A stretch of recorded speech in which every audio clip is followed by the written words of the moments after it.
श्री गणेशाय नमः। श्री हरि संक्षिप्त स्कंद पुराण। वैशाख मास में छत्रदान में से हेमकांत का उद्धार। नारद जी कहते हैं, एक समय विदेहराज जनक के घर दोपहर के समय श्रुतदेव नाम से विख्यात एक श्रेष्ठ मुनि पधारे, जो वेदों के ज्ञाता थे। उन्होंने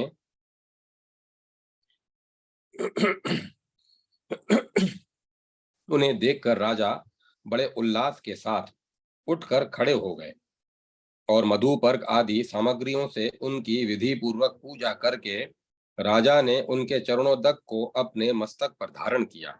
इस प्रकार स्वागत सत्कार के पश्चात जब वे आसन पर विराजमान हुए, तब विदेहराज के प्रश्न के अनुसार वैशाख मास के महात्म्य का वर्णन करते हुए वे इस प्रकार बोले। श्रुतदेव ने कहा, राजन, जो लोग वैशाख मास में धूप से संतप्त होने वाले महात्मा पुरुषों के ऊपर छाता लगाते हैं, उन्हें अनंत पुण्य की प्राप्ति होती है। इस विषय में एक प्राचीन इतिहास का उदाहरण दिया करते हैं। पहले वंग देश में हेमकांत नाम से विख्यात एक राजा हो गए हैं। वे कुशकेतु के पुत्र, परम बुद्धिमान और शस्त्रधारियों में श्रेष्ठ थे। एक दिन वे शिकार खेलने में आसक्त होकर एक गहन वन में जा घुसे। वहां अनेक प्रकार के मृग और वराह आदि जंतुओं को मारकर जब वे बहुत थक गए, तब दोपहर के समय मुनियों के आश्रम पर आए। उस समय आश्रम पर उत्तम व्रत का पालन करने वाले शतरची नाम वाले ऋषि समाधि समाधि लगाए बैठे थे, जिन्हें बाहर के कार्यों का कुछ भी भान नहीं था। उन्हें निश्चल बैठे देख राजा को बड़ा क्रोध हुआ और उन्होंने उन महात्माओं को मार डालने का निश्चय किया। तब उन ऋषियों के 10,000 शिष्यों ने राजा को मना करते हुए कहा, ओ खोटी बुद्धि वाले नरेश, हमारे गुरु लोग इस समय समाधि में स्थित हैं। बाहर कहाँ क्या हो रहा है इसको ये नहीं जानते, इसीलिए इन पर तुम्हें क्रोध नहीं करना चाहिए। तब राजा ने क्रोध से विहल होकर शिष्यों से कहा, द्विज कुमारों, मैं मार्ग से थका मांदा यहाँ आया हूँ, अतः तुम ही लोग मेरा आतिथ्य करो। राजा के ऐसा कहने पर वे शिष्य बोले, हम लोग भिक्षा मांग कर खाने वाले हैं। गुरुजनों ने हमें किसी के आतिथ्य के लिए आज्ञा नहीं दी है। हम सर्वथा गुरु के अधीन हैं, अतः तुम्हारा आतिथ्य कैसे कर सकते हैं। शिष्यों का यह कोरा उत्तर पाकर राजा ने उन्हें मारने के लिए धनुष उठाया और इस प्रकार कहा, मैंने हिंसक जीवों और लुटेरों के भय आदि से जिनकी अनेकों बार रक्षा की है, जो मेरे दिए हुए दानों पर भी पलते हैं, वे आज मुझे ही सिखलाने चले हैं। ये मुझे नहीं जानते। ये सभी कृतघ्न और बड़े अभिमानी हैं। इन अतिताइयों को मार डालने पर भी मुझे कोई दोष नहीं लगेगा। ऐसा कहकर वे कुपित हो धनुष से बाण छोड़ने लगे। बेचारे शिष्य आश्रम छोड़कर भय से भाग चले। भागने पर भी हेमकांत ने उनका पीछा किया और 300 शिष्यों को मार गिराया। शिष्यों के भाग जाने पर आश्रम में जो कुछ सामग्री थी उसे राजा के पापात्मा सैनिकों ने लूट लिया। राजा के अनुमोदन से ही उन्होंने वहां इच्छा अनुसार भोजन किया। तत्पश्चात जिन दिन बीतते बीतते राजा सेना के साथ अपनी पुरी में आ गए। राजा कुशकेतु ने जब अपने पुत्र का यह अन्याय पूर्ण कार्य सुना, तब उसे राज्य करने के अयोग्य जानकर उसकी निंदा करते हुए उसे देश निकाला दे दिया। पिता के त्याग देने पर हेमकांत घने वन में चला गया। वहां उसने बहुत वर्षों तक निवास किया। ब्रह्म हत्या उसका सदा पीछा करती रहती थी, इसीलिए वे कहीं भी स्थिरता पूर्वक रह नहीं पाता था। इस प्रकार उस दुष्ट आत्मा के 28 वर्ष व्यतीत हो गए। एक दिन वैशाख मास में जब दोपहर का समय हो रहा था, महामुनि त्रित तीर्थ यात्रा के प्रसंग से उस वन में आए। वे धूप से अत्यंत संतप्त और तृषा से बहुत पीड़ित थे, इसीलिए किसी वृक्षहीन प्रदेश में मूर्छित होकर गिर पड़े। देवयोग से हेमकांत उधर आ निकला। उसने मुनि को प्यास से पीड़ित, मूर्छित और थका मांदा देखकर उन पर बड़ी दया की। उसने पलाश के पत्तों से छत्र बनाकर उनके ऊपर आती हुई धूप का निवारण किया। वह स्वयं मुनि के मस्तक पर छाता लगाए खड़ा हुआ और तूंबी में रखा हुआ जल उनके मुंह में डाला। इस उपचार से मुनि को चेत हो आया और उन्होंने क्षत्रिय को दिए हुए पत्ते के छाते को लेकर अपनी व्याकुलता दूर की। उनकी इंद्रियों में कुछ शक्ति आई और वे धीरे धीरे किसी गांव में पहुंचे। उस पुण्य के प्रभाव से हेमकांत की 300 ब्रह्म हत्याएं नष्ट हो गई।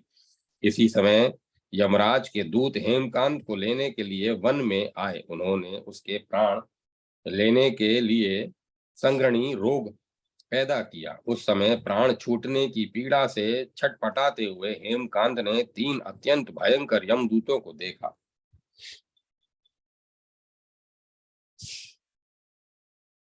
जिनके बाल ऊपर की ओर उठे हुए थे। उस समय अपने कर्मों को याद करके वह चुप हो गया। छत्रदान के प्रभाव से उसको भगवान विष्णु का स्मरण हुआ। उसके स्मरण करने पर भगवान महाविष्णु ने विश्वक्सेन से कहा, तुम शीघ्र जाओ, यमदूतों को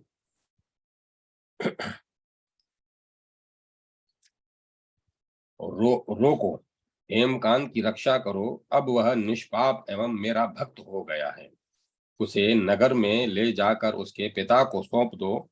साथ ही मेरे कहने से कुशकेतु को यह समझाओ कि तुम्हारे पुत्र ने अपराधी होने पर भी वैशाख मास में छत्र दान करके एक मुनि की रक्षा की है, अतः वह पाप रहित हो गया है। इस पुण्य के प्रभाव से वह मन और इंद्रियों को अपने वश में रखने वाला, दीर्घायु, शूरता और उदारता आदि गुणों से युक्त तथा तुम्हारे समान गुणवान हो गया है। इसीलिए अपने इस महाबली पुत्र को तुम राज्य का भार संभालने के लिए नियुक्त करो। राजा विष्णु ने तुम्हें ऐसी ही आज्ञा दी है। भगवान विष्णु ने तुम्हें ऐसी ही आज्ञा दी है। इस प्रकार राजा को आदेश देकर हेमकांत को उनके अधीन करके यहाँ लौट आओ। भगवान विष्णु का यह आदेश पाकर महाबली विश्वक्सेन ने हेमकांत के पास आकर यमदूतों को रोका और अपने कल्याण में हाथों से उसके सब अंगों में स्पर्श किया। भगवत भक्तों के स्पर्श से हेमकांत की सारी व्याधि क्षण भर में दूर हो गई। तदंतर विश्वक्सेन उसके साथ राजा की पुरी में गए। उन्हें देखकर महाराज कुशकेतु ने आश्चर्य युक्त हो भक्ति पूर्वक मस्तक झुकाकर पृथ्वी पर साष्टांग प्रणाम किया और भगवान के पार्षद का अपने घर में प्रवेश कराया। वहां नाना प्रकार के स्तोत्रों से उनकी स्तुति तथा वैभवों से उनका पूजन किया। तत्पश्चात महाबली विश्वक्सेन ने अत्यंत प्रसन्न होकर राजा को हेमकांत के विषय में भगवान विष्णु ने जो संदेश दिया था वह सब कह सुनाया। उसे सुनकर कुशकेतु ने पुत्र को राज्य पर बिठा दिया और स्वयं विश्वक्सेन की आज्ञा लेकर उन्होंने पत्नी सहित वन को प्रस्थान किया। तदंतर महामना विश्वक्सेन हेमकांत से पूछकर और उसकी प्रशंसा करके श्वेत द्वीप में भगवान विष्णु के समीप चले गए। तब से राजा हेमकांत वैशाख मास में बताए हुए भगवान की प्रसन्नता को बढ़ाने वाले शुभ धर्मों का प्रति वर्ष पालन करने लगे। वे ब्राह्मण भक्त, धर्मनिष्ठ, शांत, जितेंद्रिय, सब प्राणियों के प्रति दयालु और संपूर्ण यज्ञों की दीक्षा में स्थित हो रहकर सब प्रकार की संपदाओं से संपन्न हो गए। उन्होंने पुत्र पौत्र आदि के साथ समस्त भोगों का उपभोग करके भगवान विष्णु का लोक प्राप्त किया। वैशाख सुख से साध्य आतिथ्य पुण्य प्रदान करने वाला है। पाप रूपी ईंधन को अग्नि की भांति जलाने वाला, परम सुलभ तथा धर्म अर्थ काम मोक्ष चारों पुरुषार्थों को देने वाला है। ओम नमो नारायण। ओम नमो भगवते वासुदेवाय। महर्षि वशिष्ठ के उपदेश से राजा कीर्तिमान का अपने राज्य में वैशाख मास में धर्म का पालन करना और यमराज का ब्रह्मा जी से राजा के लिए शिकायत करना। मिथिलापति ने पूछा, ब्राह्मण, जब वैशाख मास में धर्म अतिथ्य अतिशय सुलभ है, पुण्य राशि प्रदान करने वाले भगवान विष्णु के लिए प्रीति कारक चारों पुरुषार्थों की तत्काल सिद्धि करने वाले सनातन और वेदोक्त है, तब संसार में उनकी प्रसिद्धि कैसे नहीं हुई? श्रुतदेव जी ने कहा, राजन, इस पृथ्वी पर लौकिक कामना रखने वाले ही मनुष्य अधिक हैं। उनमें से कुछ राजस और कुछ तामस हैं। वे लोग इस संसार में भोगों तथा पुत्र पौत्र आदि संपदाओं की ही अभिलाषा रखते हैं।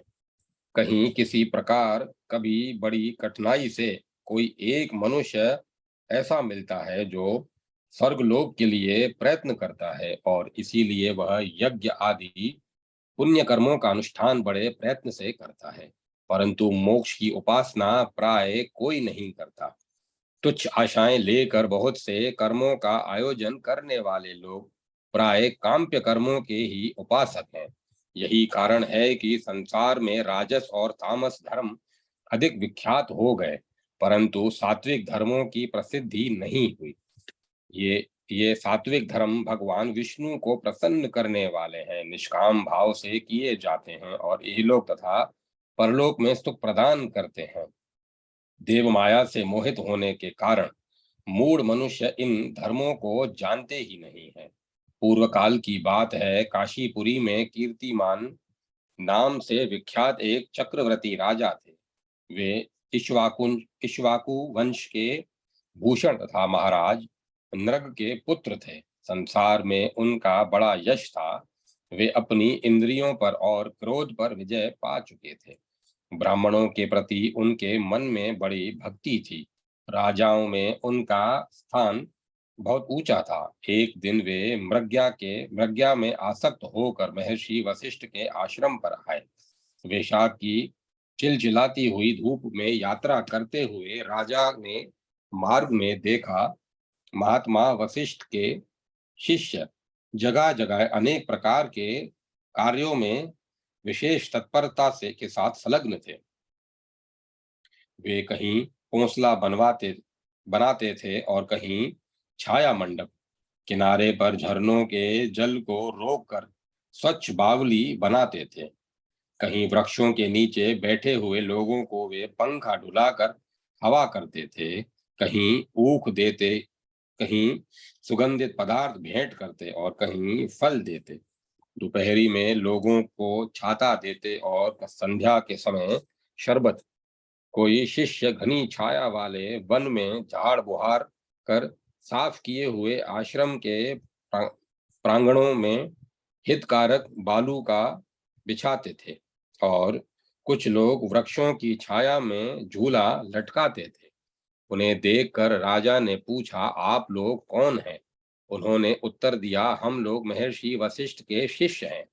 राजा ने पूछा, यह सब क्या हो रहा है? वे बोले, ये वैशाख मास में कर्तव्य रूप में बताए गए धर्म है, जो धर्म अर्थ काम मोक्ष चारों पुरुषार्थों के साधक हैं। हम लोग गुरुदेव वशिष्ठ की आज्ञा से इन धर्मों का पालन करते हैं। राजा ने पुनः पूछा, इनके अनुष्ठान से मनुष्यों को कौन सा फल मिलता है, किस देवता की प्रसन्नता होती है? उन्होंने उत्तर दिया, हमें इस समय यह बताने के लिए अवकाश नहीं है। आप गुरुजी से ही यथोचित प्रश्न कीजिए। ये वे महायशस्वी महर्षि इन धर्मों को यथार्थ रूप में जानते हैं। शिष्यों से ऐसा उत्तर पाकर राजा शीघ्र ही महर्षि वशिष्ठ के पवित्र आश्रम पर, जो विद्या और योग शक्ति से संपन्न था, गए। राजा को आते देख महर्षि वशिष्ठ मन ही मन बड़े प्रसन्न हुए। उन्होंने सेवकों सहित महात्मा राजा का विधि पूर्वक आतिथ्य सत्कार किया। जब वे आराम से बैठ गए तब गुरु वशिष्ठ से प्रसन्नता पूर्वक बोले, भगवान, मैंने मार्ग में आपके शिष्यों द्वारा परम आश्चर्य में शुभ कर्मों का अनुष्ठान होते देखा है, किंतु उसके संबंध में जब प्रश्न किया तब उन्होंने दूसरी कोई बात न बताकर आपके पास जाने की आज्ञा दी। उनकी आज्ञा के अनुसार मैं इस समय आपके समीप आया हूँ। मेरे मन में इन धर्मों को सुनने की बड़ी इच्छा है, अतः आप मुझसे इन उनका वर्णन करें। तब महायशस्वी वशिष्ठ जी ने प्रसन्नता पूर्वक कहा, राजन, तुम्हारी बुद्धि को उत्तम शिक्षा मिली है, अतः उसने यह उत्तम निश्चय किया है, भगवान विष्णु की कथा के श्रवण और भगवत धर्मों के अनुष्ठान में जो तुम्हारी बुद्धि की अत्यांतिक प्रवृत्ति हुई है, यह तुम्हारे किसी पुण्य का ही फल है, जिसने वैशाख मास में बताए हुए महाधर्मों के द्वारा भगवान श्री हरि की आराधना की है। उनके उन धर्मों से भगवान बहुत संतुष्ट होते और उसे मनोवांछित वस्तु प्रदान करते हैं। संपूर्ण जगत के स्वामी भगवान लक्ष्मीपति समस्त पाप राशि का विनाश करने वाले हैं। वे सूक्ष्म धर्मों से प्रसन्न होते हैं, केवल परिश्रम और धन से नहीं। भगवान विष्णु भक्ति से पूजित होने पर अभिष्ट वस्तु प्रदान करते हैं, इसीलिए सदा भगवान विष्णु की भक्ति करनी चाहिए। जगदीश्वर श्री हरि जल से भी पूजा करने पर अशेष कलेश का नाश करते और शीघ्र प्रसन्न होते हैं। वैशाख मास में बताए हुए ये धर्म थोड़े से परिश्रम द्वारा साध्य होने पर भी भगवान विष्णु के लिए प्रीतिकारक एवं शुभ होने के कारण अधिक व्यय से सिद्ध होने वाले बड़े बड़े यज्ञादि कर्मों का भी तिरस्कार करने वाले हैं। अतः भूपाल, तुम भी वैशाख मास में बताए हुए धर्मों का पालन करो और तुम्हारे राज्य में निवास करने वाले अन्य सब लोगों से भी उन कल्याणकारी धर्मों का पालन कराओ। इस प्रकार से वैशाख धर्म में पालन की आवश्यकता को शास्त्रों और युक्तियों से भली भांति सिद्ध करके वशिष्ठ जी ने वैशाख मास में सब धर्मों का राजा के समक्ष वर्णन किया। उन सब धर्मों को सुनकर राजा ने गुरु का भक्ति भाव से पूजन किया और घर आकर वे सब धर्मों का विधि पूर्वक पालन करने लगे। देवादिदेव भगवान विष्णु में भक्ति रखते हुए राजा कीर्तिमान देवेश्वर पद्मनाभ के अतिरिक्त और किसी देवता को नहीं देखते थे। उन्होंने हाथी की पीठ पर नगाड़ा रखकर सिपाहियों से अपने राज्य भर में डंके की चोट यह घोषणा करा दी कि मेरे राज्य में जो 8 वर्ष से अधिक की आयु वाला मनुष्य हो, उसकी आयु जब तक 80 वर्ष की न हो जाए तब तक मेष राशि में सूर्य के स्थित होने पर यदि वह प्रातः काल स्नान नहीं करेगा तो मेरे द्वारा दंडनीय, वध्य और राज्य से निकाल देने योग्य समझा जाएगा। यह मेरा निश्चित आदेश है। पिता पुत्र और सुहृद जो कोई भी वैशाख धर्म का पालन नहीं करेगा, वह वह चोर की भांति दंड का पात्र समझा जाएगा। प्रातः काल शुभ जल में स्नान करके श्रेष्ठ ब्राह्मणों को दान करना चाहिए। तुम सब लोग अपनी शक्ति के अनुसार पौंसला और दान आदि धर्मों का आचरण करो। राजा कीर्तिमान ने प्रत्येक ग्राम में धर्म का उपदेश करने वाले एक एक ब्राह्मण को बसाया। 5-5 गांवों पर एक एक ऐसे अधिकारी की नियुक्त की जो धर्म का त्याग करने वाले लोगों को दंड दे सके। उस अधिकारी की सेवा में 10-10 घुड़सवार रहते थे।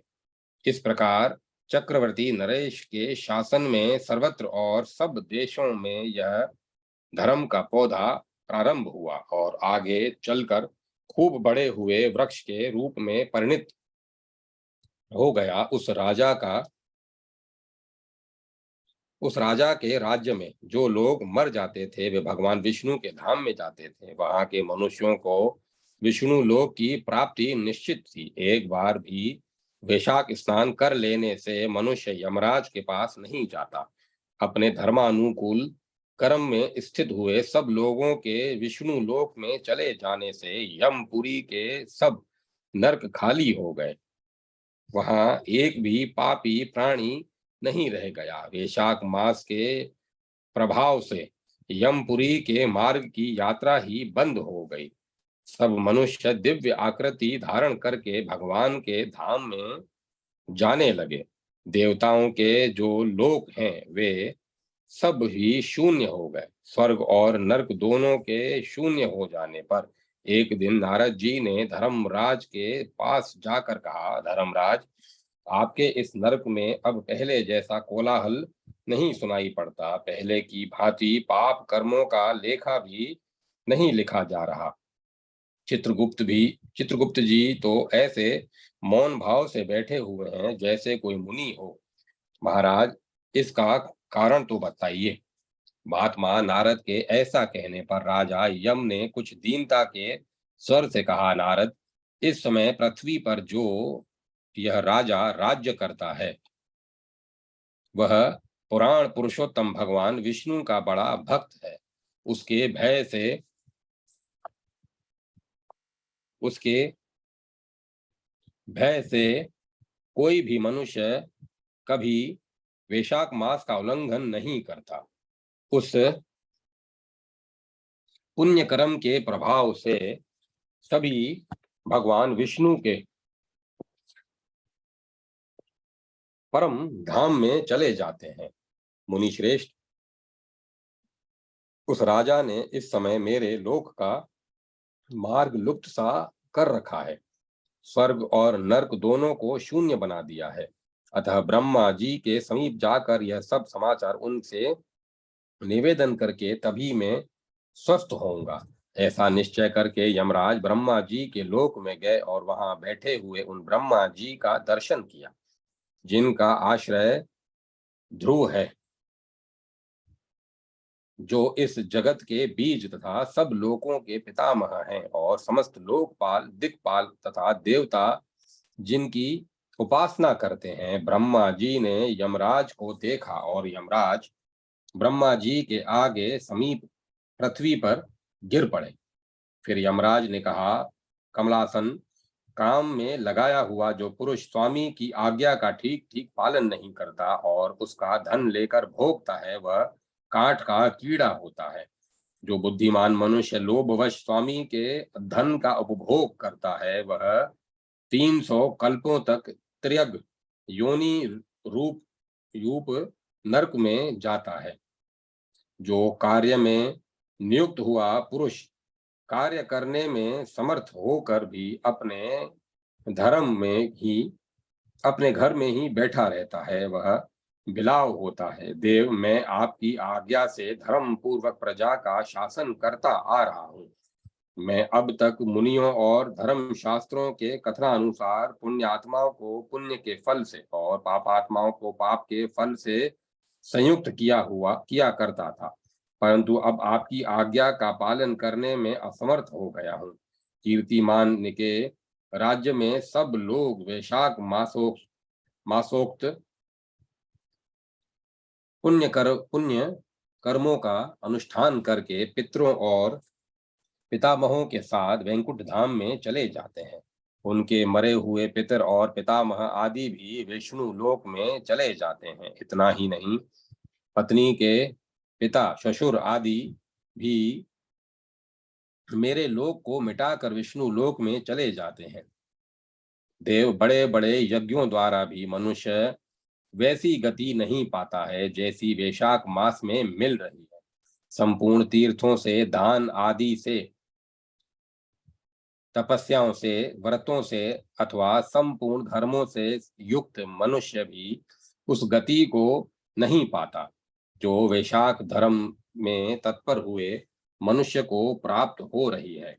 वैशाख में प्रातः काल स्नान करके देव पूजन, मास महात्म्य की कथा का श्रवण तथा भगवान विष्णु को प्रिय लगने वाले तदनुकूल धर्मों का पालन करने वाला मनुष्य एकमात्र विष्णु लोक का स्वामी होता है, और जगतपति भगवान विष्णु के लोक की तो मेरी समझ में कोई सीमा ही नहीं है, क्योंकि सब ओर से कोटि कोटि प्राणियों का समुदाय वहां पहुंच रहा है, तो भी वह भरता नहीं है।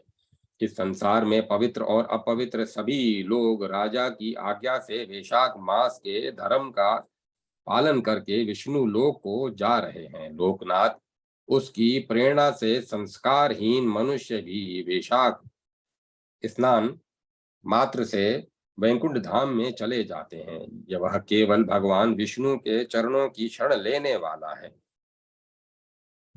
जान पड़ता है वह समस्त संसार को विष्णु लोक में पहुंचा देगा।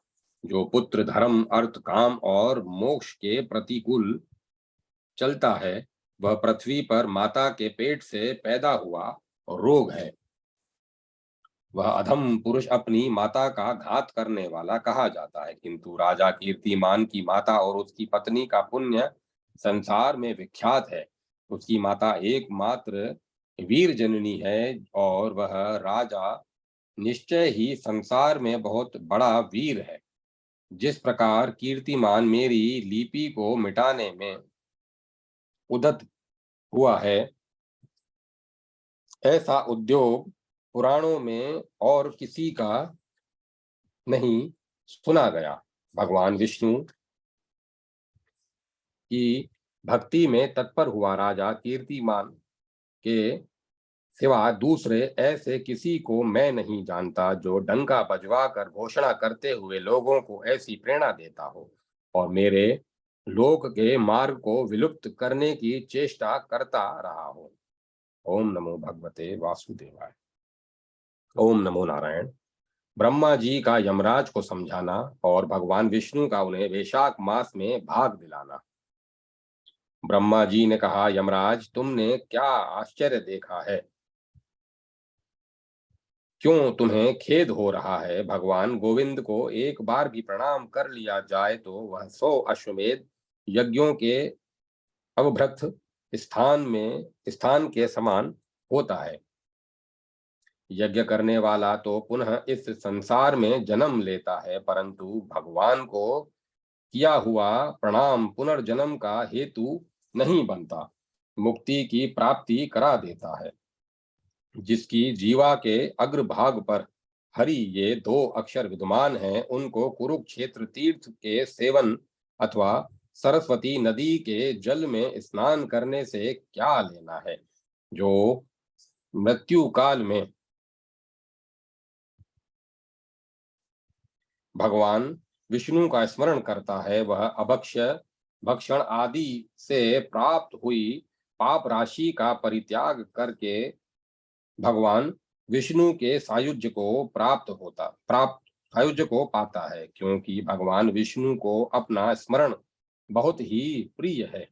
यमराज, इसी प्रकार वैशाख नामक मास भी भगवान विष्णु को प्रिय है, जिसके धर्म को श्रवण करने मात्र से मनुष्य सब पापों से मुक्त हो जाता है।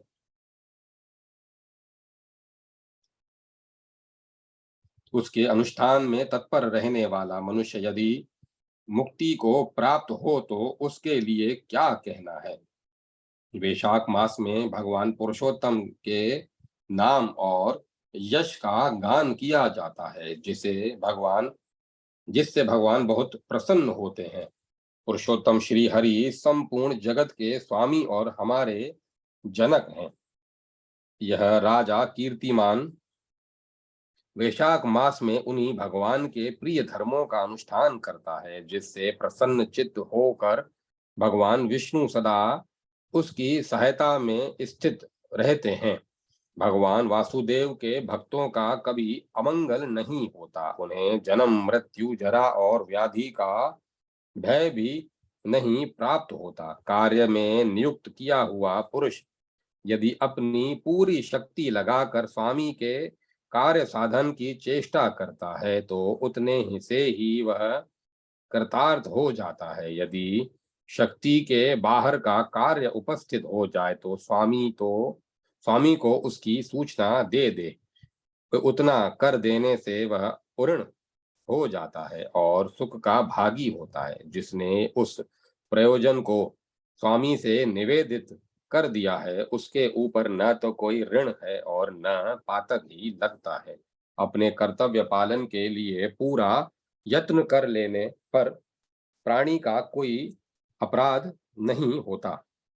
यह कार्य तुम्हारे लिए असंभव है, अतः उसके विषय में उन्हें शोक नहीं करना चाहिए। ब्रह्मा जी के ऐसा कहने पर यमराज ने दीन वाणी में कहा, तात, मैंने आपके चरणों की सेवा से सब कुछ पा लिया।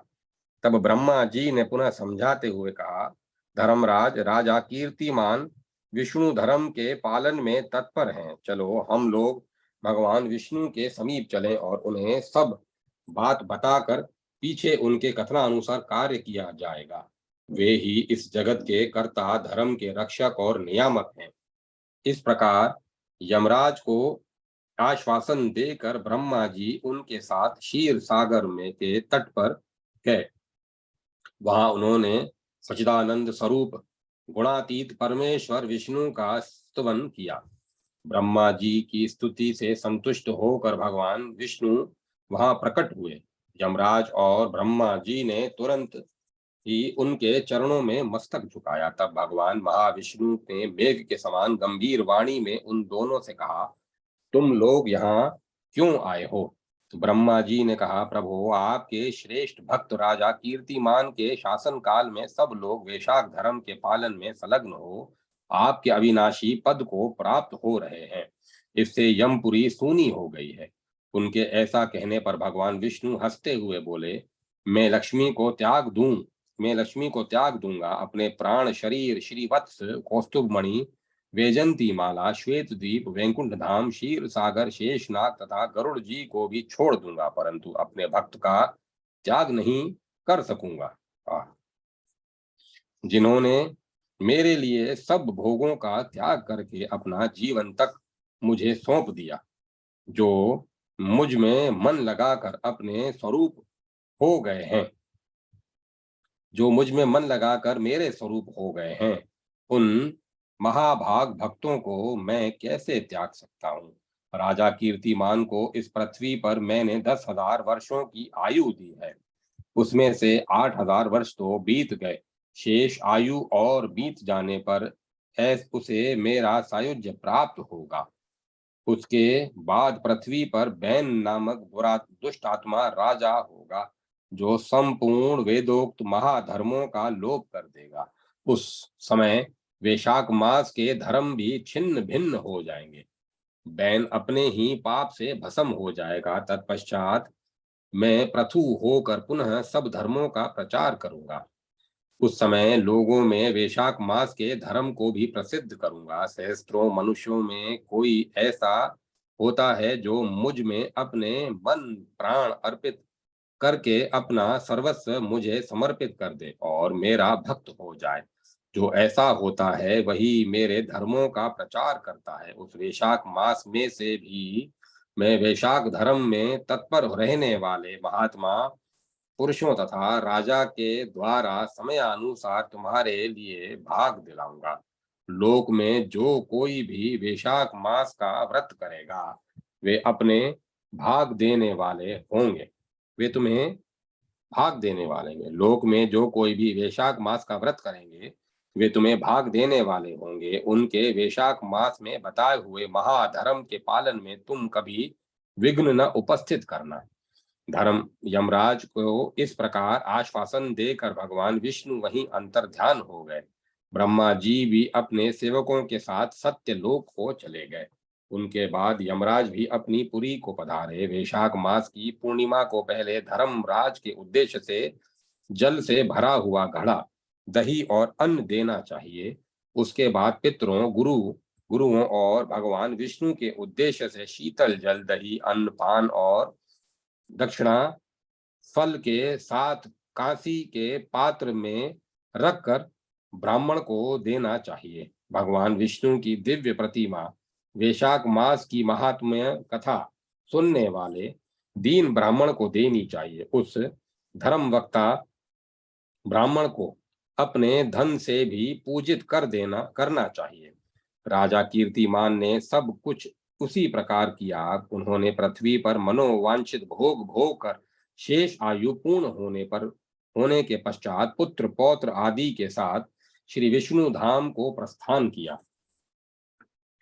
मिथिलापति ने कहा, महामते दुरात्मा राजा बैन प्रथम स्वयंभू मनवंतर में हुआ था, और वे राजा इक्ष्वाकु कुल भूषण कीर्तिमान विवस्वत मनवंतर के व्यक्ति हैं। यह बात पहले मैंने आपके मुख से सुन रखी है, परंतु इस समय आपने और ही बात कही है कि यह राजा जब वैकुंठवासी हो जाएंगे, उसके बाद राजा बैन उत्पन्न होगा। मेरे इस संशय को आप निवृत्त कीजिए। श्रुतदेव ने कहा, राजन, पुराणों में जो विषमता प्रतीत होती है वह युग भेद और कल्प भेद की व्यवस्था के अनुसार है। किसी कल्प में ऐसा ही हुआ होगा कि पहले राजा कीर्तिमान और पीछे बैन हुआ होगा। इसीलिए कहीं कथा में समय की विपरीतता देखकर उसके अप्रामाणिक होने की आशंका नहीं करनी चाहिए। ओम नमो भगवते वासुदेवाय। ओम तत्सत। अब कथा को विराम दिया जाता है।